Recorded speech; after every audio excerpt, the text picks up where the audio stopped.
Su sustancia está hecha de evocación, recuerdo, rememoración y de lo que toma del porvenir. Porque es una parte fundamental de nuestra identidad. Somos nuestra memoria. El programa de Lina que nos lleva de viva voz con los especialistas. Muy buenos días, esto es Radio INA. La Secretaría de Cultura y el Instituto Nacional de Antropología e Historia los invitan a acompañarnos en la emisión de la serie Somos Nuestra Memoria.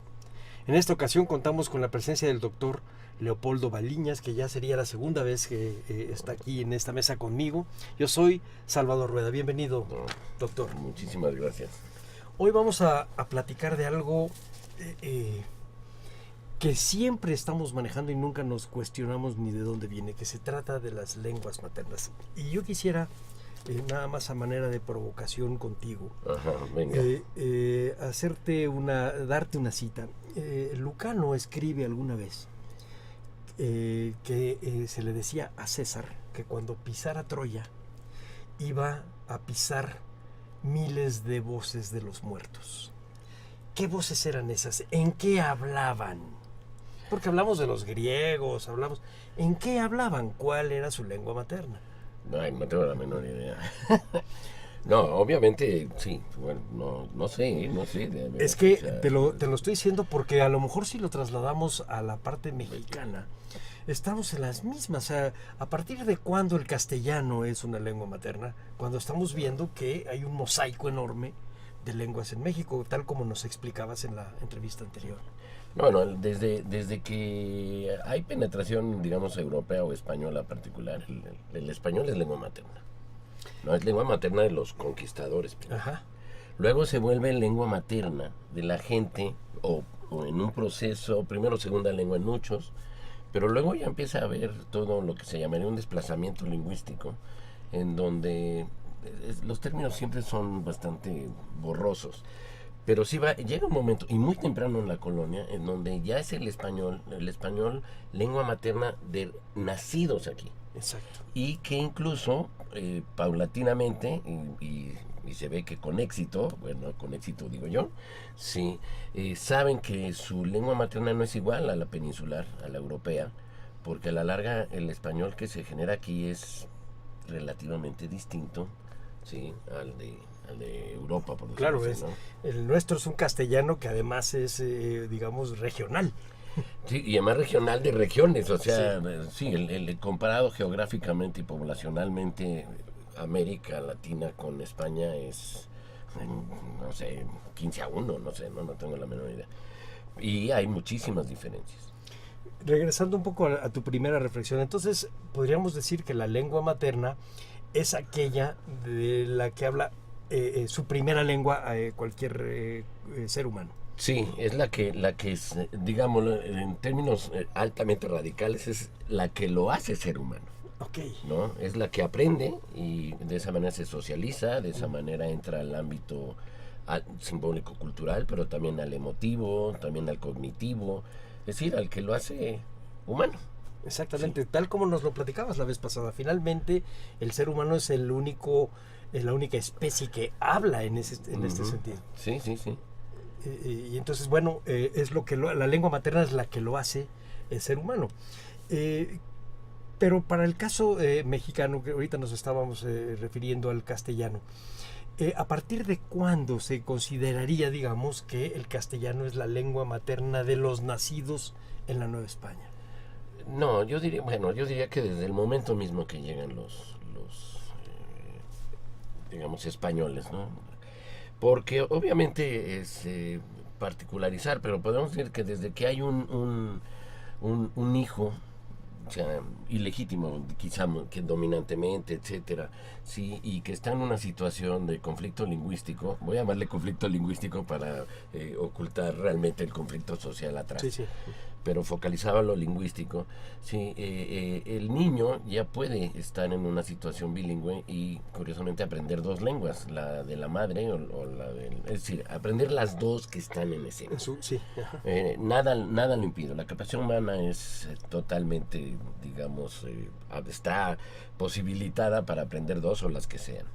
Y desde el primer momento, desde que hay nacidos en un contexto digamos, de contacto con el español, porque obviamente todas las lenguas de acá eran lenguas maternas de los nacidos y residentes de México. Voy a hablar de México en el imaginario todavía, ¿no? Uh-huh. Pero sí, o sea, en realidad yo diría que desde el principio. El problema es, por llamarle problema, que narrativamente, te lo digo en tu campo, yo sí, sí.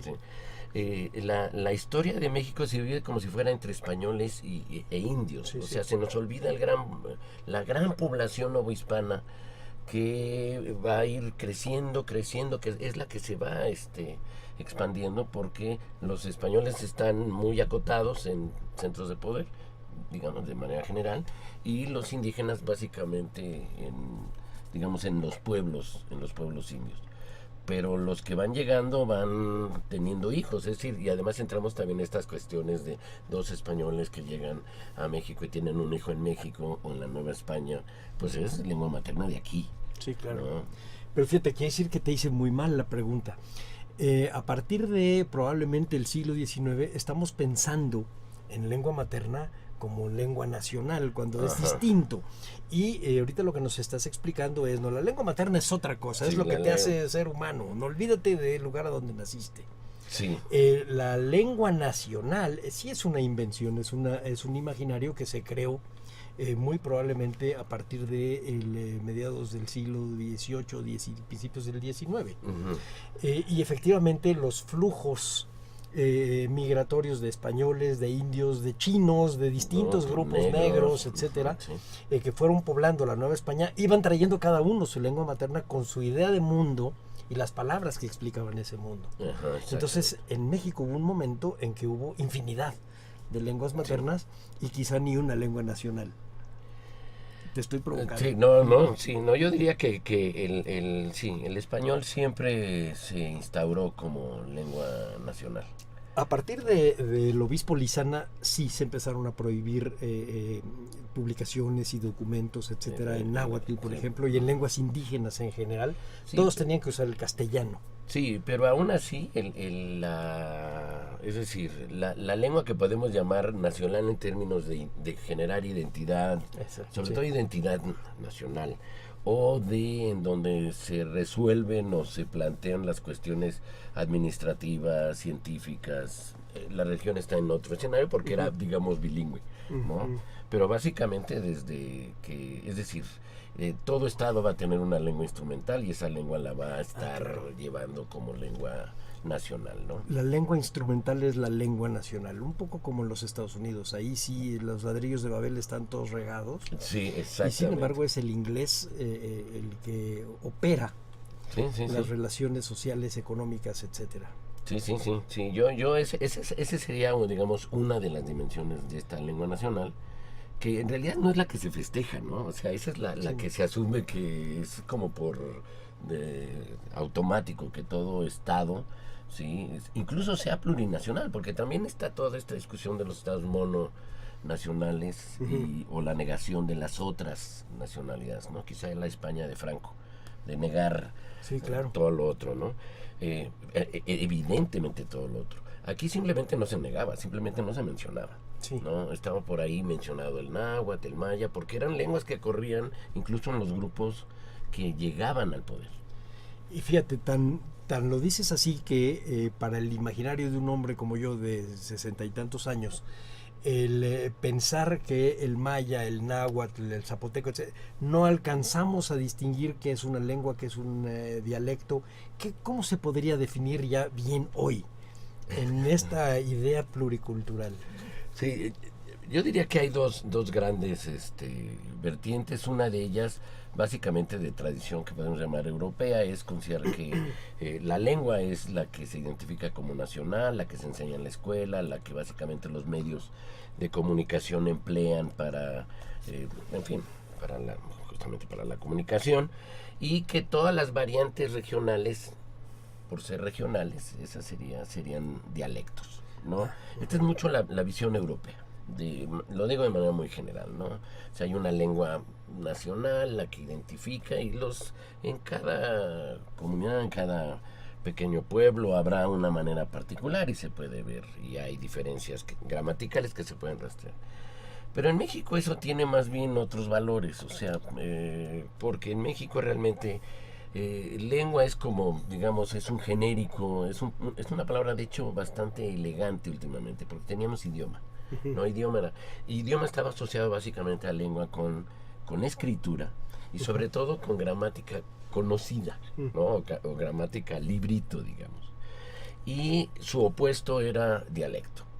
Y dialecto no se llevaba hacia las variantes de esta lengua, sino más bien a las lenguas que no tenían o escritura o se decía que no tenían gramática. Yeah. Entonces esto hace que en México, y es normal, sí que haya claramente una distinción, porque nadie acepta que hable un dialecto. O sea, nadie va a decir que ya habla el dialecto español de Puebla, ¿no?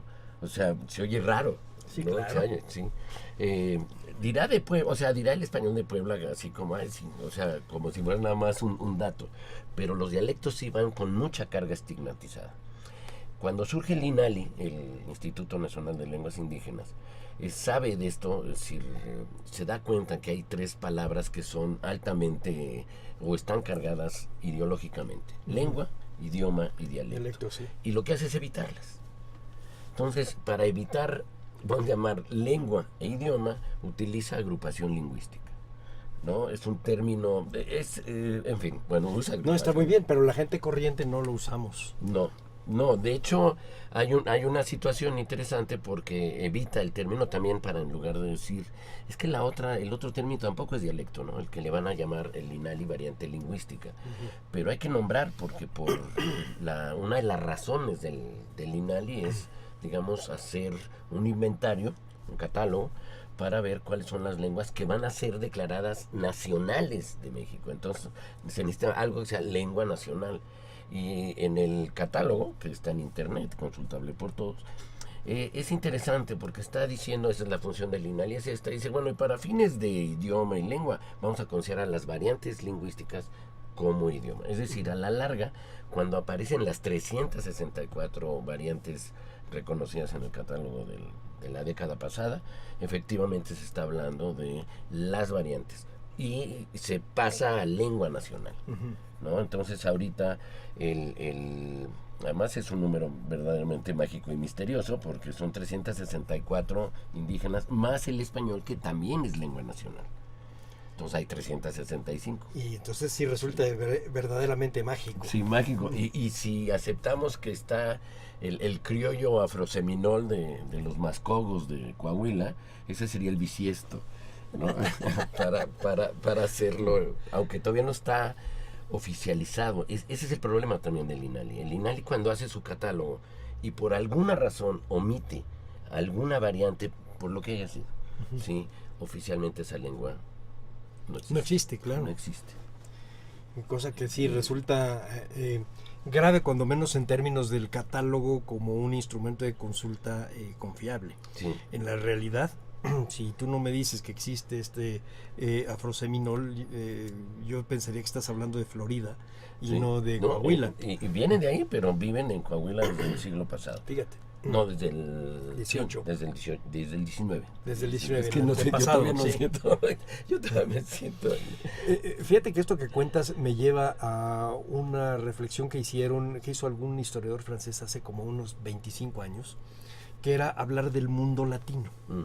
Entonces, cuando hablaban de los idiomas de los resabios o lo que quedaba del antiguo imperio romano, decía, bueno, vamos a empezar porque los romanos hablaban latín, pero era solamente todas las demás son variantes. Sí, los italianos tuvieron centenares de variantes, los españoles otro tanto, los franceses, acaba siendo gigantesca la variante del mundo latino, y se trae a México, o se trae a América, y se multiplica por N. Sí. Acaban siendo todos latinos, como bien los catalogan en los Estados Unidos, Sí. pero vienen siendo latinos también los mixtecos, porque utilizan palabras en castellano. No, bueno, yo diría que el léxico realmente, y creo que lo decíamos en algún otro momento, Sí. no, el léxico no hispaniza las lenguas, o no las nahuatiza, o no las zapotequiza. En realidad, el léxico es un capital que uno lo puede manipular, ¿no? Es decir, el que yo te diga ok, bye, no me hace en lo absoluto Norteamericano, ni ideología inglés, nada. Simplemente lo que hay es que creo, como persona, que esas palabras son o más estéticas, o más efectivas, o más... Porque a la larga cumplen, en este caso particular, la función de, digamos, de afirmar y de despedirme, ¿no? O sea, por decir un ejemplo. Pero si hay objetos que no existen en la cultura y retomamos el préstamo, como el iPod, eso no nos hace, no perdemos nada. Automáticamente le damos género y le damos número. Es lo que el español dice para sus sustantivos. Entra un verbo, chatear. Entra una acción que nosotros la verbalizamos en español, préstamo, clarísimo, pero tiene una primera conjugación que el inglés no tiene. Y nosotros sí podemos usar subjuntivo, ¿no? Así como si fuera presunción, con el verbo chatear, ¿no? O sea, estoy chateando. Sí, el progresivo, no me gusta que chatees, ¿no? Es decir, los préstamos en realidad se vuelven como...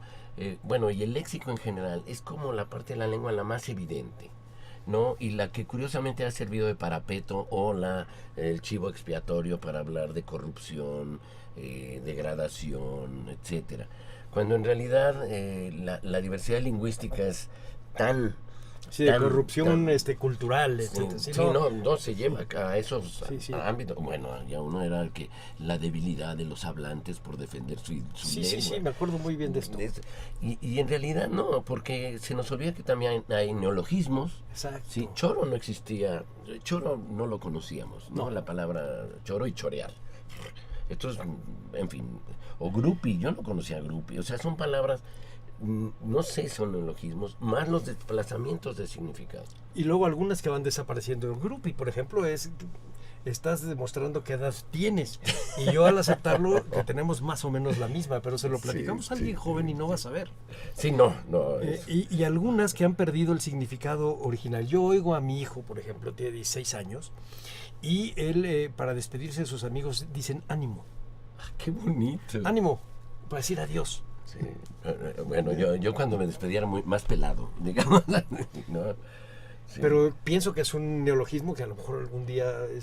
Y son prácticas, porque la lengua no nada más no es nada más denominación, ¿no? También es, vamos a decir, sin menospreciar el término, es altamente ritual. Sí, ¿no? claro. Es decir, el saludo, las gracias, las disculpas, etcétera, están muy ritualizadas. Y ahorita que lo dices, es posible que esta despedida de ánimo sea exactamente nada más del grupo de ellos. Y que incluso es una manera empática en donde incluso les da pertenencia, sí. se siente, ¿no? Efectivamente, es muy tribal. Exactamente, sí. Antropológicamente, ¿no? Sí, marca identidad y marca lealtad, ¿no? Y empatía, digamos. Lo que nos lleva además a algo que tú nos explicabas muy bien en el programa anterior, y a ver si a lo mejor podemos retomar, ¿sí?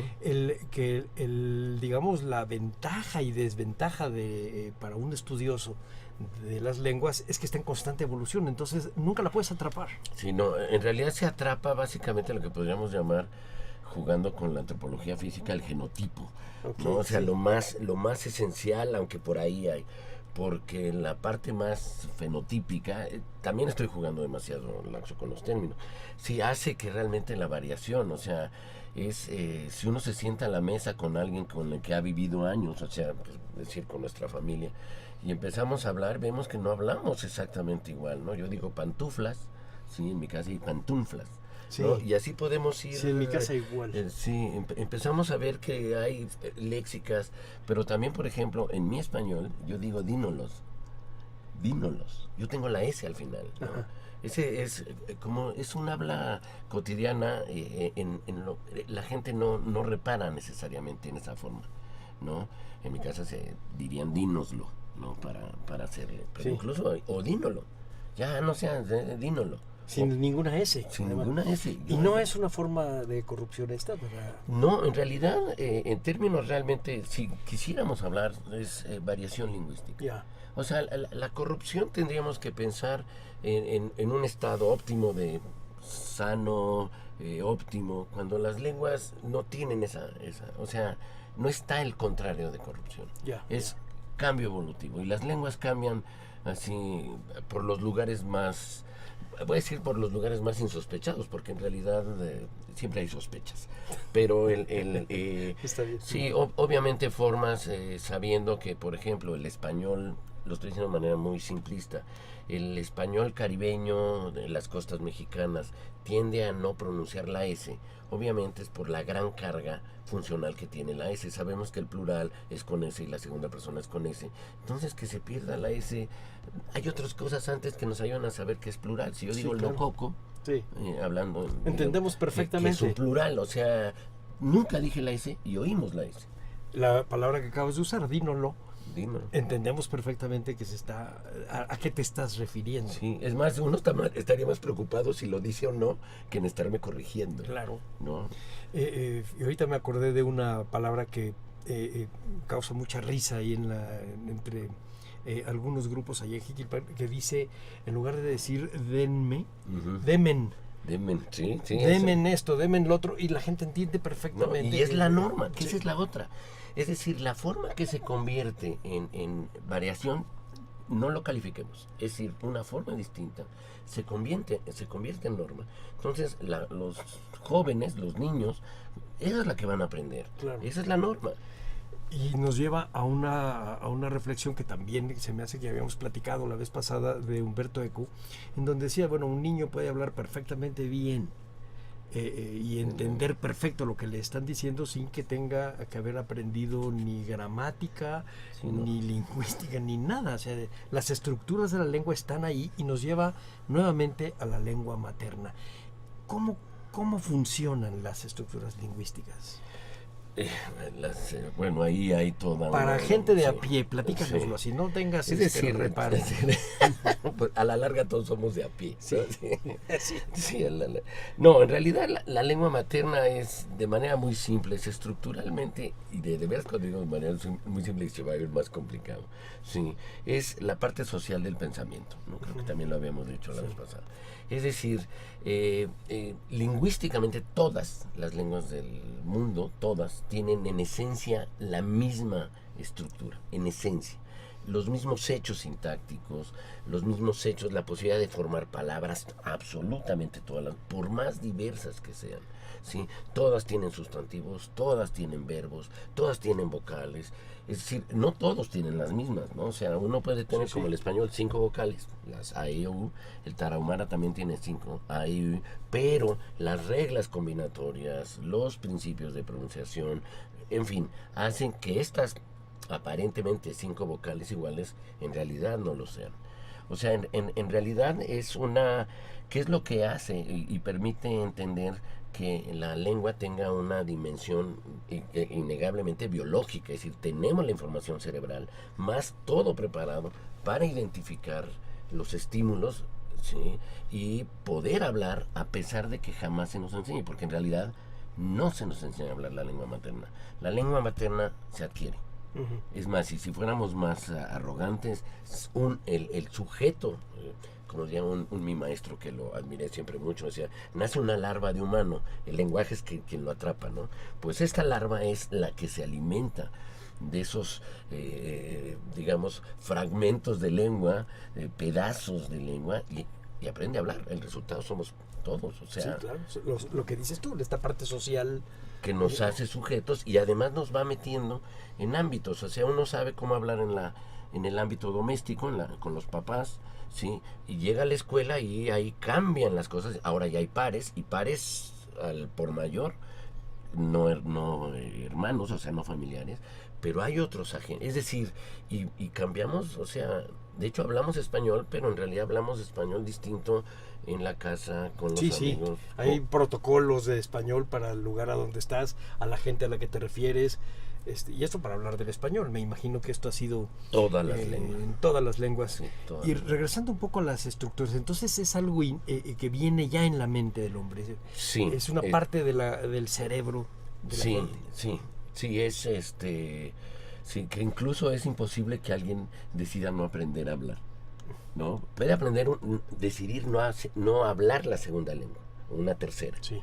pero la primera no hay opción. Y aunque no la hable, no la verbalice, la tiene en la cabeza. Sí, porque la entiende, que esa es otra. Creemos que hablar, porque el verbo es hablar, es nada más emitir, pero solo podemos emitir lo que ya sabemos. Pero claro, y esto lo habíamos platicado tú y yo alguna vez, era, a ver, un sordomudo está hablando español, Sí, aunque no lo esté verbalizando, está hablando español. Sí, y además porque efectivamente nuestro ámbito ha estructurado, que también esa es otra, esa estructura, ya no la gramatical, digamos, sino las estructuras simbólicas que se van armando, ahí sí, digamos, se armonizan, por decirlo de una manera, con las prácticas culturales. Y entonces en realidad ahora la lengua no solamente tiene, digamos, no solamente tiene esqueleto, sino que ahora ya tiene corazón, ¿no? Es decir, ya tiene sentido, ya tiene color, ya tiene emotividad, que es lo que justamente, es decir, hay palabras que nosotros asumimos que por sí mismas, sí, son palabras altamente positivas o negativas, Claro. ¿no? Y hay palabras que son, así las consideran, intrascendentes, ¿no? O sea, pero hay unas, y se mueven al digamos, al compás de las sanciones sociales. Sí. Hay una palabra que en el español mexicano está sancionada negativamente, que es carajo, ¿no? O sea, de hecho, decir carajo en ciertas familias era... Sí, a mí me sancionado. lavaban la boca con jabón, seguro. Sí, hay una canción del programa 31 Minutos, programa chileno de niños, en donde la canción dice explícitamente: mis libros se van al carajo, ¿no? Porque ahí debe haber otra sanción lingüística. Para ahí eso, además rimaba con abajo, ¿no? Era una canción bonita, por cierto. Pero es decir, y las sanciones, y tenemos otras, ¿no? En México decir cajeta a nadie le molesta. No. Es más, y aunque nos molestara. Cachucha. O A mí se me cachucha. ocurrió decir, Cachucha. hablar de una cachucha, con los argentinos no daban crédito. Sí, ¿no? Que lo dijeras además así, ¿no? En voz alta. Sí, como si nada. Sí, yo cuando hablaba en náhuatl con el que me enseñó náhuatl, con Alfredo Ramírez, a lo mejor lo conocí. Sí, cómo no. Sí, cuando yo decía algo que era, digamos, en náhuatl, digamos, con carga negativa en la frase, no, cállate, como si me fueran a oír todos, ¿no? O entender todos, sí. Porque esa es la lengua, es decir, la parte, la parte, sí, así, que no te vayan a entender, ¿no? Sí. Que me entienden.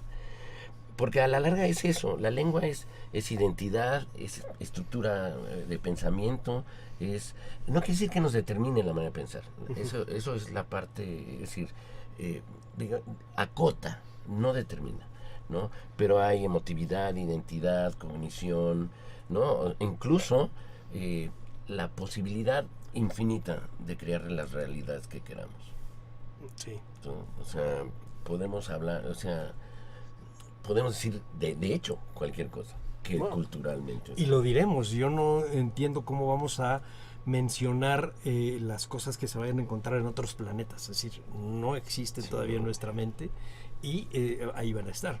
En el siglo XVIII, por ejemplo, en el siglo XVII, resolvieron el lenguaje de Dios para no pensar que hablaba solamente hebreo o latín. Sí, porque Decían, no, el lenguaje de Dios es el álgebra. qué bonito, sí, para quitarle toda la carga, digamos, de desplazamiento de significado. Y además la carga Qué bonito. de que Dios fuera anticientífico, cuando dirían, no, la ciencia sí, nace sí, con de él, las ¿no? reglas de que él él puso. ¿Sí? que él puso, sí, eso está Sí. bonito. Sí, Es el álgebra y es la música. sí, qué bonito está. Y ahorita estabas mencionando lo de las vocales. Todos los idiomas, la estructura mental requiere de vocales. Sí. Sí, de sílabas y por lo tanto de vocales. Ya. O sea, se oye como que es demasiado simple, pero es el mismo humano. Es que es simple, pero pero llega realmente a estar en lo elemental. Si no piensas en eso, realmente no estamos dándonos Sí. cuenta de nada. Sí, sí. Y ahorita me acordé de algo que seguramente conoces, que es ciertos mitos y ciertas explicaciones para darle a las vocales lugar. Sí. Recuerdo, por ejemplo, aquella de la Z. Sí, la que contabas de una letra que era desplazada, castigada, y Y que la nuestro mandaban al alfabeto está final. hasta el final. Hasta el final. Pero leía yo el otro día del alfa y el omega. Ajá. Ay, sí. En donde decía que hubo una vez, decía un teólogo judío, que alguna vez Dios convocó a las letras para ir formando al mundo y darles nombre a las cosas del mundo. Y entonces el alfa siempre se mantuvo humilde. Y todas las demás se estaban peleando por llegar cerca de Dios Sí, y pronunciarse en su oído. Y entonces, como premio, Dios puso al alfa al principio de su alfabeto. Del alfabeto. Ese tipo de explicaciones, por supuesto, son simplemente bonitas, pero explican algo para mi gusto importante, que es el lugar de las letras en el habla y el lugar reverencial, que es al que ahorita te estás tú refiriendo. Entonces, hay ciertas palabras, hay ciertas letras en donde tienen una primacía en nuestra propia mente.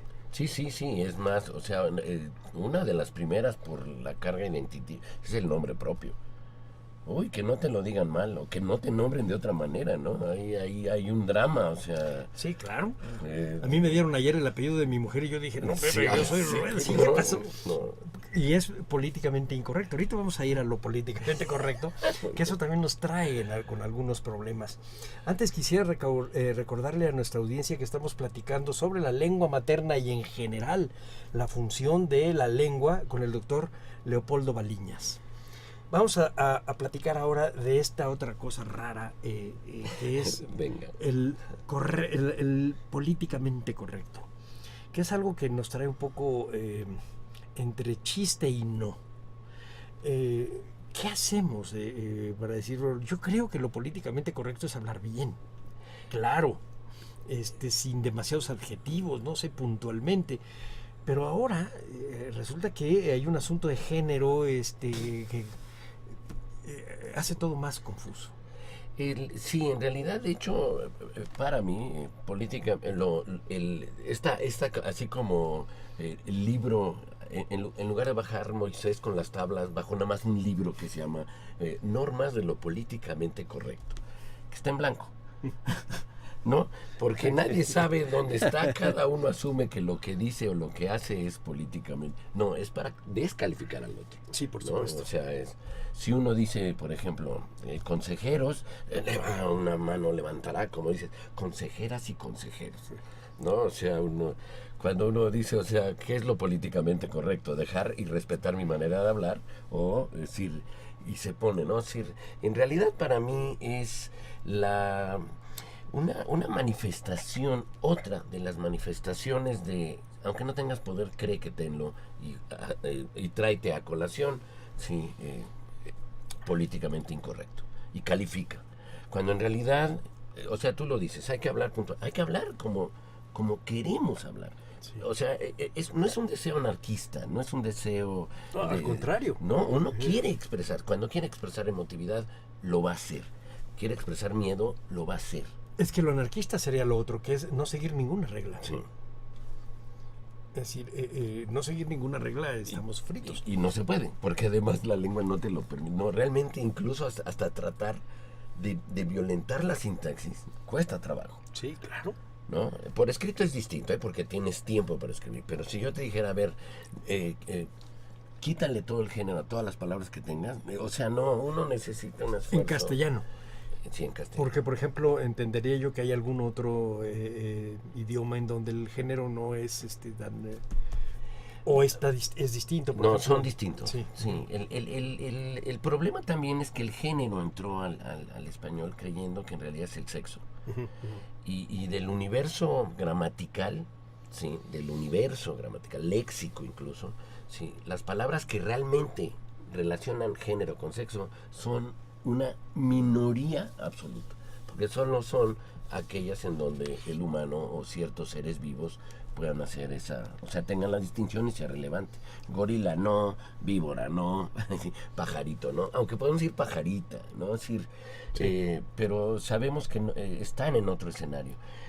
La mayoría de los sustantivos del español no tienen una posición de género, es uno, por desgracia se llama masculino o femenino. Si se pudo haber llamado A y no A, sí, no hubiera habido problema. El asunto es cuando uno está, porque incluso está vamos a llamar la creencia, que uno cree que las lenguas que no tienen este tipo de género, a la larga sí lo tienen porque pueden decir perro o perra agregándole algo que diga hembra o macho. Uh-huh. No, ahí se está hablando del sexo del animal, no se está hablando del género, ¿no? Bueno, pero como se lo dice a un moralista como yo diría, no, en realidad no es que haya entrado el género, entró el sexo. Sí, Hay que quitarse no, el sexo. exacto. De hecho, lo lingüístico es género. El sexo, digamos, que la biología lo resuelve. Lo resuelva por su lado. Está bien. Hay lenguas que por alguna razón, alguna convención aceptada, en general creo yo ritualizada, han persistido y me parece que persistirán. Por ejemplo, hablemos del hebreo, del latín, de cierto chino, de ciertas... Árabe. De árabe, efectivamente. ¿Por qué? ¿Cómo funciona esto, digamos, históricamente, Polo? No, yo creo que vamos a llamarle sobremención. O sea, hay hebreo moderno, hay Sí, árabe claro. moderno, latín no existe, si latín es lengua muerta. Ahorita preciso.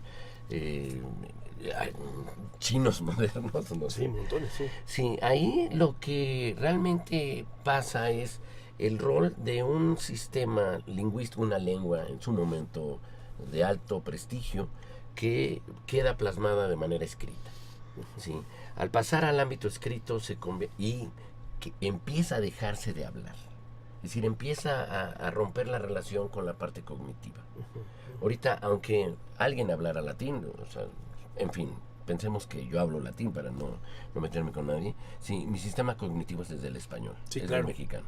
Es decir, puedo hasta formar palabras, como alguien muy famoso que cantaba las mañanitas en latín, ¿no? O sea, lo que hace es el universo sígnico del español mexicano lo dice en otra lengua, vamos a llamar neutral, porque es una lengua básicamente instrumental.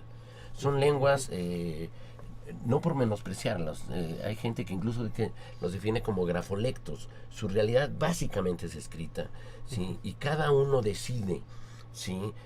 Cómo la lee, ¿no? Pero en realidad no genera aparatos cognitivos ni emoción. Es en nuestro propio sistema, o no. Es una decisión también. Sí, propia. Obviamente da identidad, porque no es lo mismo no saber latín o no saber alguna, ¿no? O identidad dura en el caso del árabe o Sí, es sí. decir, de las formas que están altamente ritualizadas, ¿no? En realidad son formas que persisten, pero vamos a llamar, no en su forma lingüística, sino más bien en su forma gráfica, en su forma escrita. Y la oralización es muy interesante, porque la oralización estamos convencidos que todos oralizamos igual el latín. No, escuchamos a los gringos hablar latín, Sí, cómo no. ¿no? Sí, yo me acuerdo cuando no he tenido esa experiencia, pero sí con el náhuatl, que leían el náhuatl clásico, que sería una lengua igual, o sea, es un grafolecto, una lengua que existe solo escrita, ¿sí? Y cuando alguien lo habla y decía Tlacatl, ¿no? Decía, sí, bonito tu pronunciación, bueno, como si la nuestra fuera igual, ¿no? O sea, Sí, no, pero efectivamente uno nota que el latín no es el tronco de tu propia lengua. En el Sí. caso de los anglosajones, ujú. los angloparlantes no pronuncian en latín igual como no pronuncian el castellano igual. Y seguramente ellos oyen nuestro inglés e inmediatamente dicen, claro que este viene del mundo latino. Sí, de hecho, por ejemplo, las diferencias entre vocales largas y cortas del latín, yo dudo que alguien la hable, que alguien las haga. Sí. Sí, No. bueno, ni siquiera las entendemos ya, ni siquiera escritas. Sí, ya. ¿Cómo pronuncias? ¿Currículum vitae o Exactamente, haces el diptongo o mantienes o haces una fusión vocálica. Sí, ese es bonito. Cuando el recuerdo que tengo era, una vez estaba discutiendo una obra de teatro y se dijo que el maestro, creo que lo conté aquí, que era el maestro bueno porque les enseñaba dicción, porque a los de Hermosillo les enseñaba a pronunciar la che. Dije, qué estupidez mayor, porque obviamente ya me imagino al pobre maestro de teatro cubano pensando en México, o sea, ¿qué les va a hacer, o puertorriqueño? Cuando en realidad la lengua, al ser parte de la identidad, es pronunciada como cada uno lo quiere pronunciar, ¿no? Sí, lo otro es efectivamente una decisión y parte de la educación. La gente que estudia teatro en los países como Inglaterra o los Estados Unidos empiezan con el teatro clásico, en donde hablan un inglés que no es el Sí, inglés corriente. Y que se oye claramente. Y tienen teatral. que, sí, claro, su práctica es cómo abrir la boca y cómo pronunciar el inglés de Shakespeare, que no es el que ellos hablan. Sí, y no. entonces, pero es parte de su carrera. Es como para un historiador estar haciendo paleografía. Tiene que hacerlo porque es parte de la carrera, pero no es que tenga una cosa ahí práctica, no tiene ninguna práctica, es una decisión. No, que además eso lo vuelve, digamos, calificado ¿no? A partir del manejo. Sí, claro. Nuestras experiencias. Sí, claro, bueno, yo recuerdo, esto es una anécdota rara, pero en alguna entrevista que le hicieron a Sean Connery, en donde tenía que hablar él como el Rey Lear o como alguien así, y dice, bueno, sí, pero él no es inglés. Sí, no, o sea, es... O que sale de héroe escocés y él es australiano, y entonces para quitarle un poco la... Sí, Mel Gibson. Mel Gibson, sí. Bueno, es parte de su profesionalización, ni hablar. Sí. Entre las preguntas que teníamos acá está el papel de los medios de comunicación en algo que calificaron como un conflicto lingüístico. No sé si es exactamente un conflicto lingüístico, pero sí los medios de comunicación creo que tienden a crear una suerte de sublenguaje. No sé cómo lo dirías tú. Una forma particular. Sí, y que ahí sí podría ser incluso pues quizá como un dialecto raro. O sea, tú y yo podemos hablar como hablaba el Loco Valdés hace 40 años. Ahora nos oye un muchacho, no nos entiende. No nos va a entender, sí. Sí, pero en realidad lo que hace es, insisto, o sea, es decir, si nosotros en un ideal absurdo pudiéramos ser escenario social, hablaríamos una sola manera de hablar. Sí. Pero ese no existe. Porque en una misma familia tenemos los ascendientes y los descendientes, y además tenemos nuestros pares que son de distinto sexo. Sí, sí.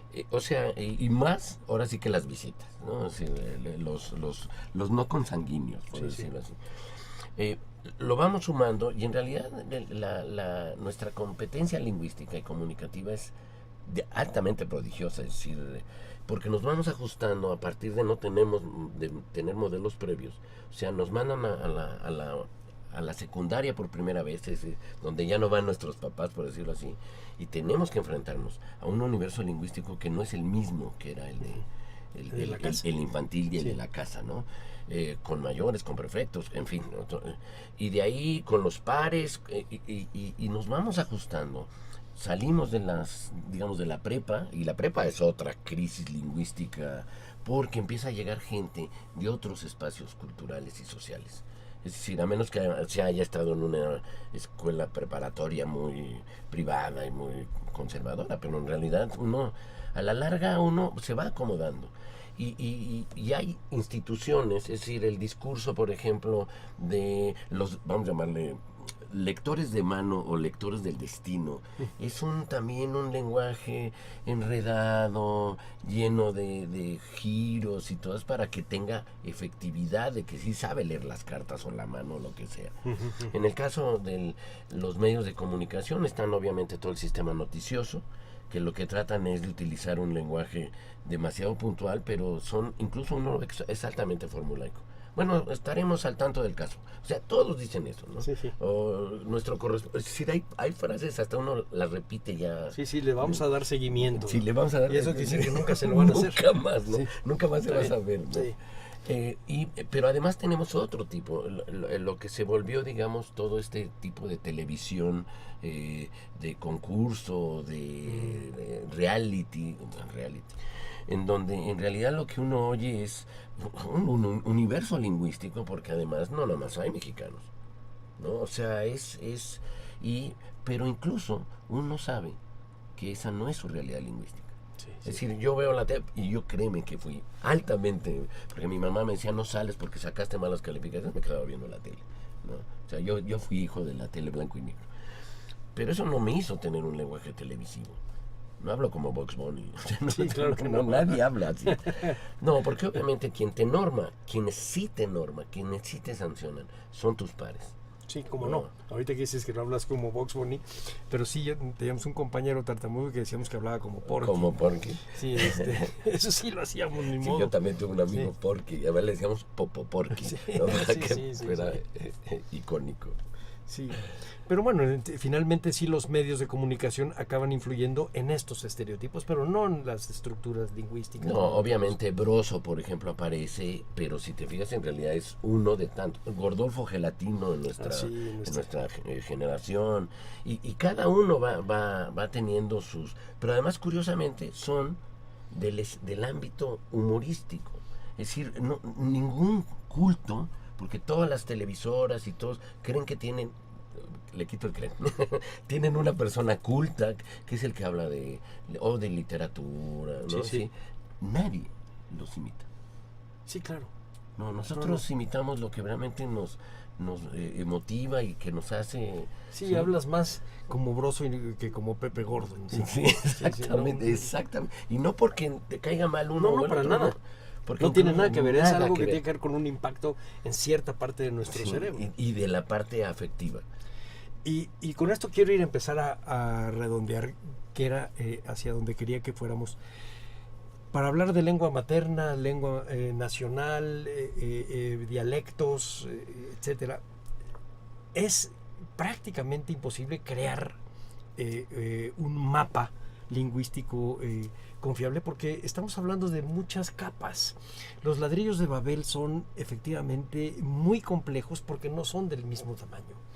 Y entonces armar esa torre resulta una utopía. Vamos a decir, bueno, una utopía o una realidad políticamente creada. Okay. Es decir, ¿qué es lo que el INALI ha hecho? Y no nada más el INALI, lo que la mayoría de los estados de la modernidad han hecho. Pero hasta las enciclopedias. ¿Sí? Metes a cualquier enciclopedia universal y tienes ese problema. Sí, sin embargo lo resuelven diciendo, así es. Y lo que hacen son mapas lingüísticos muy curiosos. El mapa lingüístico de México es como si fuera un mapa monolingüe, ¿no? Es decir, está el mapa de México y nada más tiene los de distinto color o achurado, lo que quiera. Aquí están los náhuatl, los coras, en fin, ¿no? Cuando la realidad mexicana, es decir, primero pensando en las lenguas que podemos llamar nacionales por derecho y por hecho, sí, obviamente las comunidades no son monolingües, ¿no? Es decir, vas a las comunidades nahuas y el español corre, ¿no? O sea, vas a las comunidades... El monolingüismo actualmente es, en el ámbito indígena es poco, sí existe, pero es poco y está básicamente localizado en las edades mayores y en los niños todavía más pequeños que todavía no tienen acceso a la... Y a lo mejor en los ángulos del mundo, ¿no? En la sierra, en la selva y... Sí, que además que es la lengua de la comunidad y por lo tanto la otra es totalmente utilitaria, no necesitan hablarla. Es como vamos a llamarle así, de cierta manera, nuestro bilingüismo inglés. Somos bilingües inglés, pero no lo hablamos de todos los días. Todos los días, ¿no? O sea, realmente es utilitario. Es impresionantemente utilitario. Si nosotros estuviéramos en el ámbito ya, digamos, anglófono, ahí sí estaríamos decidiendo, y sería una decisión, es decir, si aceptamos hablar el inglés o que nos importe un cacahuate y hablar español, sabiendo, sí, que lo más seguro es que no nos entiendan, pero nosotros sí entendemos, ¿no? Es un juego. Lo que pasa es que ahí se presentan varios.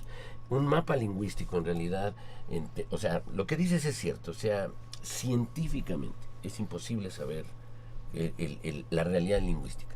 No hay maneras, no hay criterios, no hay ponderaciones que permitan a tal grado de diferencias o a tal grado de comportamientos. Ya no se trata de dos variantes distintas, sino de dos lenguas distintas, ¿no? Ejemplos en México son fáciles, yaqui mayo, ¿no? En donde son dos lenguas muy parecidas, pero a ver, dile un yaqui que habla mayo, sí, ¿no? Es decir, ahí es cuestión política. Sí, sí. Las lenguas ya, en el ámbito científico, imposible. En el ámbito político, todo se resuelve. No digo que bien, o sea, y tampoco que haya una sola definición, pero es un poco lo que se hace, es decir, se vuelven oficiales, es decir, oficial la existencia de las lenguas, o visibles, y eso es lo que permite, y se sigue no mencionando, silenciando la realidad o tri o tetralingüe, es decir, hay comunidades en donde tú estás, ¿sí? Y la comunidad es trilingüe, ¿sí? Los guaves oyes zapoteco, español y guave. Es decir, al decir oyes es que si pasas el tiempo vas a saber dónde corre el guave, dónde corre el español y dónde corre el zapoteco. Porque las lenguas tampoco son agua que se mezcle y corra en el mismo río, ¿no? Ahora sí como que son... Tienen cada una su cauce. Su cauce y su nivel, su espesura, ¿no? Aunque corrieran el mismo cauce para usar la misma analogía, no tienen la misma densidad y entonces estarían relativamente separadas, ¿no? Pero es cierto, o sea, la realidad lingüística, y no nada más la mexicana, si esto lo llevamos a la mexicana con las lenguas de los inmigrantes, la colonia alemana, la colonia japonesa, libanesa, no se diga las lenguas que de origen europeo que por tradición ya deben ser consideradas lenguas mexicanas, ¿no? El véneto, el que hablan los menonitas, es decir, lenguas que la gente que vino con esa lengua están claramente localizados. Sí, claro, la tercera generación de catalanes, en fin, ya serían lenguas pues criollas. Sí, y que efectivamente tienen la gran ventaja de que sus hablantes son lo suficientemente orgullosos de no, es decir, lo digo como una valoración totalmente muy subjetiva, para decir, bueno, yo puedo aprender español, pero el catalán no me lo quitan, ¿no? Exacto. O soy lo suficientemente orgulloso, pero mi chino no me lo quitan, sí, ¿no? Sí. El caso del barrio chino, ¿no? Sí. Y en los mapas lingüísticos aparece más bien el sentido real, que es el sentido catastral, porque tiene que ver con presupuestos y cosas de estas. Pero el mapa tendría que ser tridimensional y tendríamos un conglomerado riquísimo, pero imposible de manejar quizá. Sí, bueno, ahora parece que vengo de Contreras, de Noé Contreras. Sí, está bien. No, porque yo creo que, por ejemplo, la tecnología, es que he visto los mapas del INEGI, son impresionantes, ¿no? Sí. Y la posibilidad de que efectivamente se pudiera, con la tecnología, empezar a meter esas variables múltiples. Y por ejemplo, estás en la parte norte de Nayarit, dices, bueno, aquí hay coras, pero de repente dices, miren, ahí están los nahuas, y ahí están los tepehuanos, y esta población, y es la posibilidad, porque además, que esa es la otra desgracia, la realidad es fotográfica, tomas una foto y al día siguiente ya no es así, porque la gente se mueve, ¿no? Te vas a Tijuana, y en Tijuana, como también lo decíamos, la población indígena es gigantesca, pero todos son sureños, ¿no? Es la gente que migra y que ahí está haciendo, o todo lo que es Baja California, la famosa migración de los campos, ¿no? Y que tiene además, como dices tú, esta línea transversal histórica. La Plaza Mayor de 1760 no es la misma que la de ahora. En la Plaza Mayor de 1760 es como si estuvieras en Nueva York. Ay, mira, o sea, había de todos tipos. Todos, sí. Lo sabemos porque hay una pintura en donde el pintor se dedicó a hacer con detalle el tipo de personaje que está ahí. Hay más de 1000. Había criollos, españoles, chinos, negros, distintos grupos indígenas, etcétera, porque la idea era presentarle al visitador un plano, digamos, del universo de vasallos del rey. Ajá. Y entonces era tremendamente rica. Sí. Ahora lo es, pero de otra manera. Y con otros. Incluso quizá menos visible, ¿no? O sea, si vas al centro, por ejemplo, antes, lo voy a decir como si fuera ahora, los neveros eran mazatecos, los tamaleros eran totonacos, los muñequeros eran mazahuas. Es verdad. ¿No? Es decir, pero por sí los acordeonistas mixtecos, ciertamente, los triquis, porque eso sí mantienen su triquidad, digamos, ¿no? Las mujeres en especial. Pero también hay unos que jamás, porque ahora se mimetizó. Sí. O sea, el estereotipo ya no existe, ¿no? No, ya no. No, ya puedes tener un indígena güero, o sea, güero y todo el tiempo, y puedes tener un, digamos, mexicano no indígena moreno. Totalmente. O negro incluso, ¿no? O sea... Sí, y además su manera de hablar, etcétera, si no es por las palabras que pronuncia, no vas a saber No, y aún así, porque aún así, es decir, los estereotipos, como ya la televisión también abrió a escuchar otros acentos. Sí. Ahora la gente, o sea, puedes engañar a alguien. Si te oyen tu acento y dice, ¿dónde eres tú? Pues soy de Macondo. Y la gente se va tranquila. Sí, ay, conocí a alguien de Macondo. Sí, o, sobre todo, la gente que tiene estigma, ¿no? Los colombianos, por ejemplo. ¿Eres colombiano? No, soy de Chiapas. Y la gente se queda tranquila, ¿no? O sea, porque ahora sí tenemos la idea de que hay otros acentos. Sí. Aunque no los reconocemos. Y además ese es un fenómeno nuevo que creo que nos abre a una realidad, a una perspectiva futura que a mí me encanta pensar. Es decir, que nuestra multiculturalidad que aparece en los discursos de los antropólogos, de los historiadores y de los políticos, uh-huh, en realidad la puedes ver en la calle. Sí. Es decir, en la calle y ya entró a las casas. Sí. Es verdad. Es decir, obviamente, yo no sé, pero mi familia no es mono, no era monocultural, había de dos nacionalidades al menos. Pero llegaban las muchachas que hacían la limpieza y entraba otra manera de ver el mundo, de organizar, otras prácticas alimentarias. O sea, hijo de gallego no me hizo comer caldo gallego todos los días, me hizo comer tortillas. ¿Quién? Uh-huh. No, la otra parte, ¿no? Sí. O es decir, las prácticas que uno tiene, sobre todo en situaciones urbanas. Sí. Porque lo urbano moderno es totalmente complejísimo, sí. Lingüística y culturalmente. Sí, es complejísimo. De hecho, el pensamiento más conservador no se da exactamente en las ciudades. Ahí está todo mucho más polarizado. El pensamiento conservador, decía Fernand Braudel, está en las montañas. Qué bonito. Uh-huh. Ahí es a donde lo encuentras, donde están los pastores, donde están los trashumantes y los nómadas. Ahí es a donde está. Sí, porque además no tienen, diciéndolo de manera muy sencilla, no tienen que resolver grandes conflictos. En el mundo urbano el conflicto es constante, ¿no? Por el horario, el desplazamiento. Es decir, si te oyera Lévi-Strauss te hubiera regañado, porque hubiera dicho, no, su pensamiento es más complejo todavía.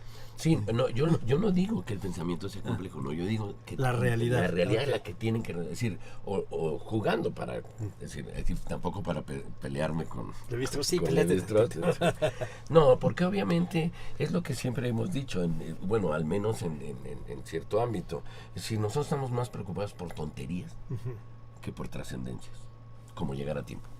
Sí, claro. ¿No? Aunque hagas lo posible por llegar a tiempo, no llegas a tiempo.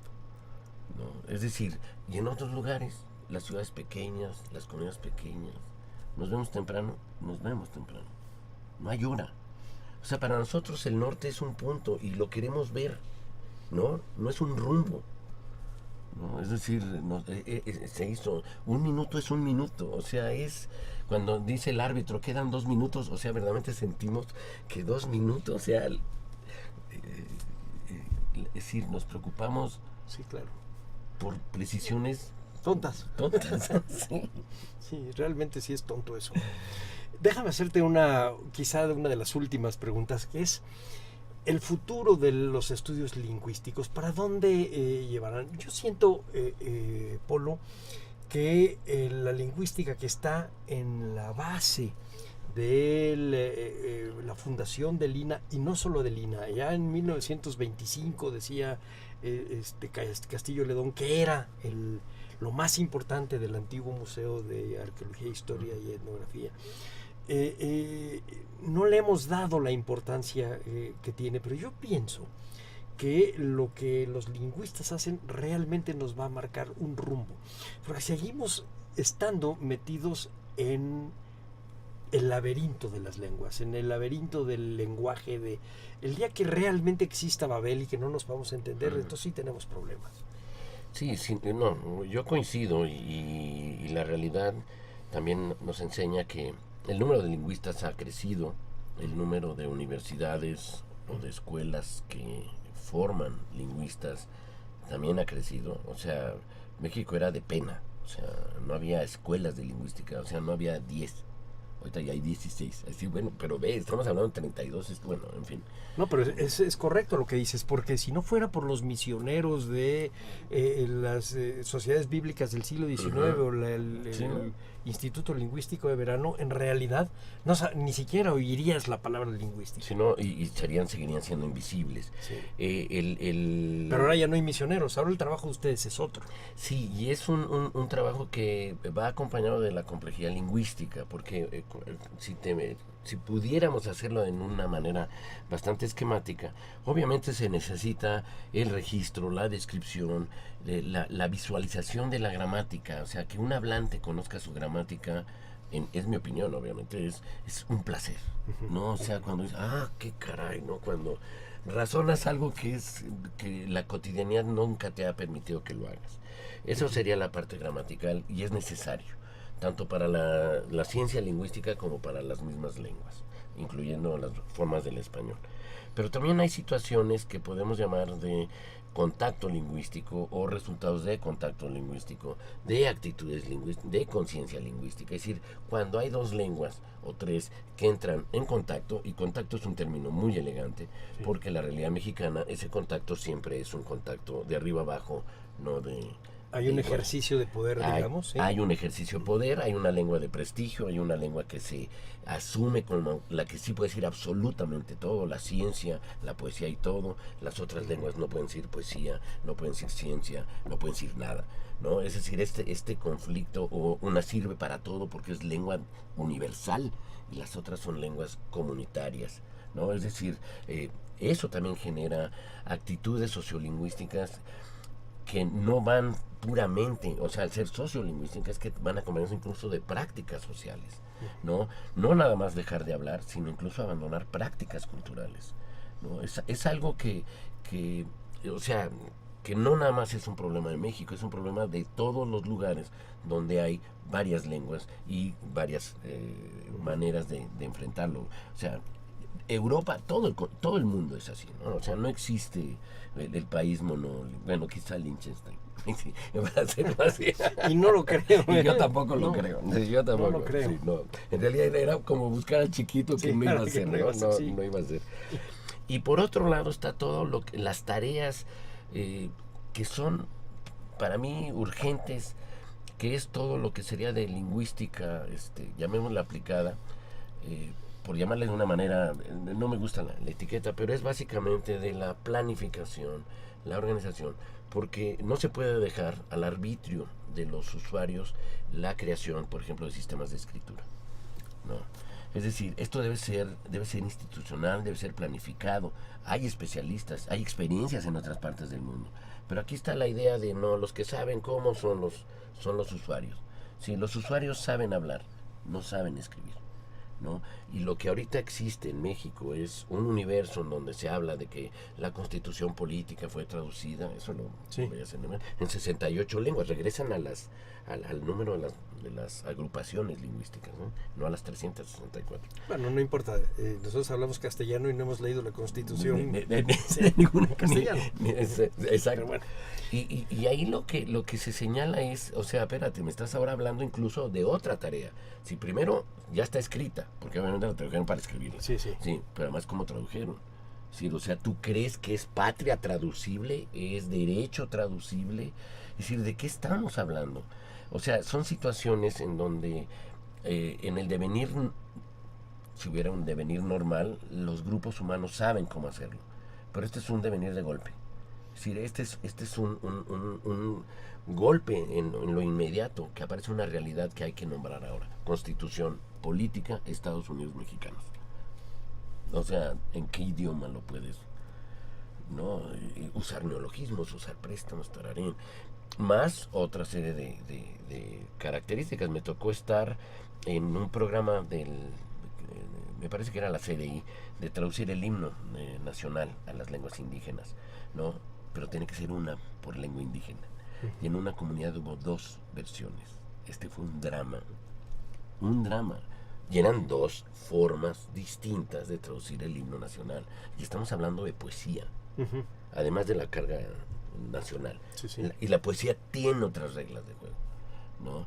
Es decir, no es para enseñar ni a traducir, sino es para decir cómo formar traductores, cómo ayudar a la reflexión de la traducción, de la interpretación, de qué cosas son, o sea, las tareas. O sea, Babel se queda verdaderamente, es una bonita analogía, pero incluso se queda verdaderamente corta con los problemas que siguen, incluyendo el español.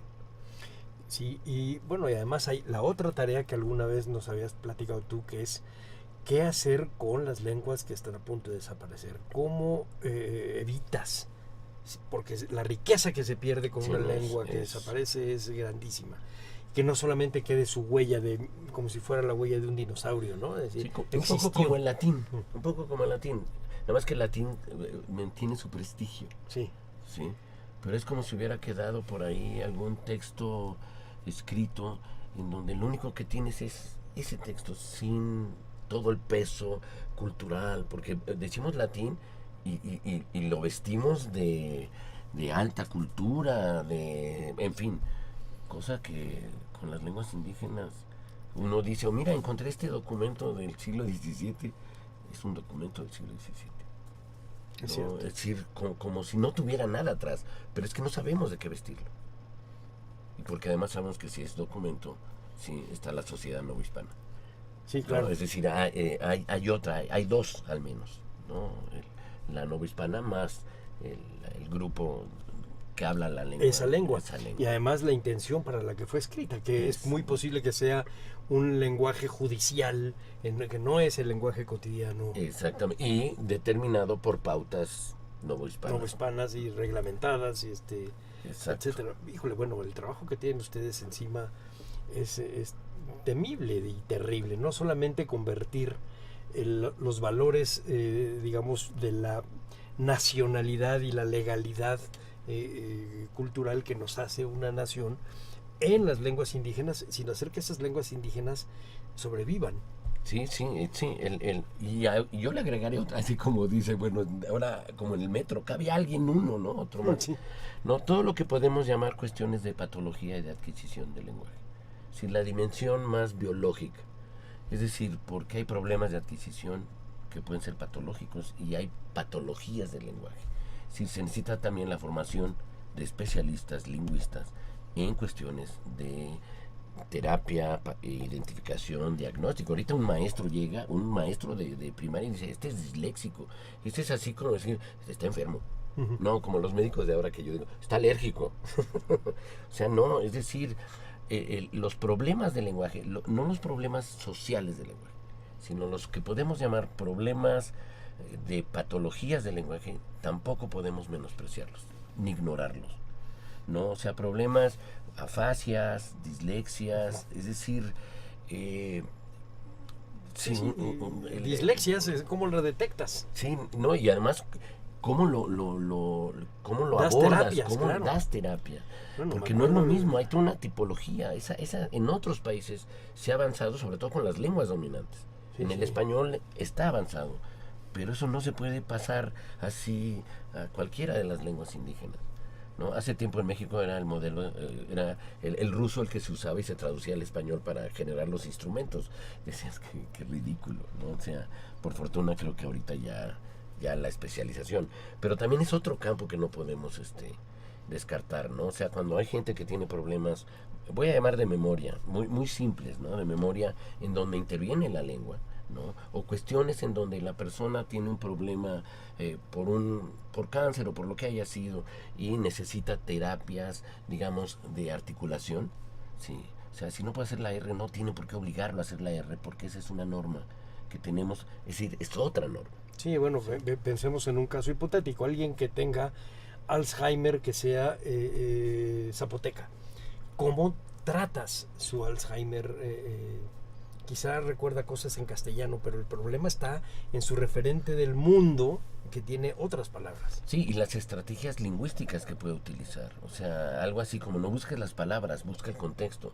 Sí, o al revés, es decir, y la otra es lo de siempre, la educación hacia a los sanos, ¿no? A los monolingües de español. El problema de los enfermos, y enfermos o que tienen frenillo, que no están enfermos, tienen frenillo. el problema de las lenguas indígenas no son los hablantes de lenguas indígenas ni los enfermos, es la sociedad que los discrimina. Creo que aquí decíamos, ¿no? O sea, es que mi hijo tiene un problema lingüístico, que tiene frenillo, no. Él tiene un problema, no tiene ningún problema. Su problema es la familia, ¿no? Y sus amigos. Ellos son los que se van a burlar, lo descalifican. Así somos, o sea... Sí, claro, decía del Popoporqui, él no es el problema, somos nosotros. Somos nosotros que además, él le puede dar gusto o no, pero es como si él tuviera ya un estigma literal y además tatuado. Sí, cómo no. ¿No? Y bueno, la perversión la tenemos siempre, para decirlo de alguna manera, pero creo que hay ámbitos en donde se puede ver que en realidad es afectiva, ¿no? Es decir, yo pienso, porque a mí cuando me decían los apodos que me han dicho, fueran lo radical que fueran, no, sí, pero hay trato, ¿no? Sí, es un juego de violencia y no violencia, etcétera. Sí, claro. El problema es la violencia, que sí es real y que es dura y que duele, ¿no? El callar a la gente, ¿no? El burlarse de cómo habla, ¿no? El prohibir a la gente vestir de cierto calzón modo, de manta, de claro. cierto modo. Es decir, yo creo que también esa es otra tarea que también urge, pero ahí sí no sabemos a quién o de quién es responsabilidad. Sí. Porque no basta el decir seamos tolerantes. El problema no es nada más de tolerancia, ¿no? Es decir, es un acto de respeto. Y Claro, de la tolerancia es un primer paso. Sí, El es siguiente un paso es primer qué paso. hacer con Sí, exactamente. y cómo. Sí, yo siempre ponía, si yo fuera a los derechos humanos de la Ciudad de México a decir que se burlaron de mí porque dije aiga, ¿qué me diría él? Pues traiga al que le dijo ahí. Tráigalo, ¿no? Esperaríamos mientras no me corrija, ¿no? Sí. Si me corrige a él, sería el siguiente que le diría al otro, ¿no? No, obviamente, es que hay cosas lingüísticas en donde, no, que era otro, o sea, comete uno una falta de ortografía y le quitan 10 puntos del IQ, como si no hubiera lapsus en la ortografía. Es decir, como si hubiéramos nacido alfabetizados con la norma, ¿no? Es decir, es una práctica. Bueno, por suerte no es Leibniz el que nos califica, porque si no tendríamos que saber álgebra todos. Sí, que también durante un tiempo tuvo, ¿no? La necesidad de realmente dar la forma del lenguaje, digamos, simbólico para poder formular cosas, ¿no? Bueno, los lingüistas, yo me acuerdo de haber visto textos de lingüistas que no podía yo entender. No se nada. entiende, no, sí, Eran para solo- los iniciados. Sí, en realidad están criptografiados. Ya sé. Pues Polo, se nos acaba el tiempo y caminamos por el densísimo mapa Sí. de la lingüístico de la realidad mexicana, un mapa imposible por otro lado. No sé realmente si haya habido una línea, pero es que la lengua es así. Nos lleva para todos lados. Empezamos con la lengua materna y acabamos con los lapsus y con Sí, las... sí. Pero es que el problema real está en nuestra construcción del mundo. Decía Josh Steiner que finalmente la historia, el mundo y todo no es más que una construcción verbal. Y si no estamos de acuerdo en que puede ser coherente, no va a ser coherente. Y ahora a lo que enfrentamos es que esa construcción verbal puede tener muchos idiomas y que es complejísima. Sí. Y que incluso los mismos, por esa presencia de muchos idiomas, ni siquiera coincidan los términos. No, casi con seguridad no van a coincidir. Y pueden ser puntos de conflicto. Además de las relaciones de poder, simplemente el que les das valor distinto a las cosas. Sí, te acuerdas, decíamos el ejemplo de heaven y sky Sí, en inglés, es ¿no? verdad. Con cielo. Que nosotros lo resolvemos con ponerla con minúscula o con mayúscula, pero eso Es muy elegante, pero lingüística, o sea, verbalmente no funciona. No funciona. No funciona. Pues muchas gracias, Polo. Así damos por terminado el programa de hoy a nombre de Radio INA. Este programa fue posible gracias a la participación de nuestro invitado, el doctor Leopoldo Baliñas. Gracias a nuestros escuchas por su atención. Les sugerimos consultar más de nuestra producción a través de www.radio.ina.gov.mx. En la realización, la Dirección de Medios de Comunicación a través de la Subdirección de Radio INA, con Gabriela Marentes al frente. En la producción, Evan Libaldo Morales. En los controles técnicos y edición, Rubén Martínez. El apoyo, Marta Hernández. Yo soy Salvador Rueda. Hasta la próxima.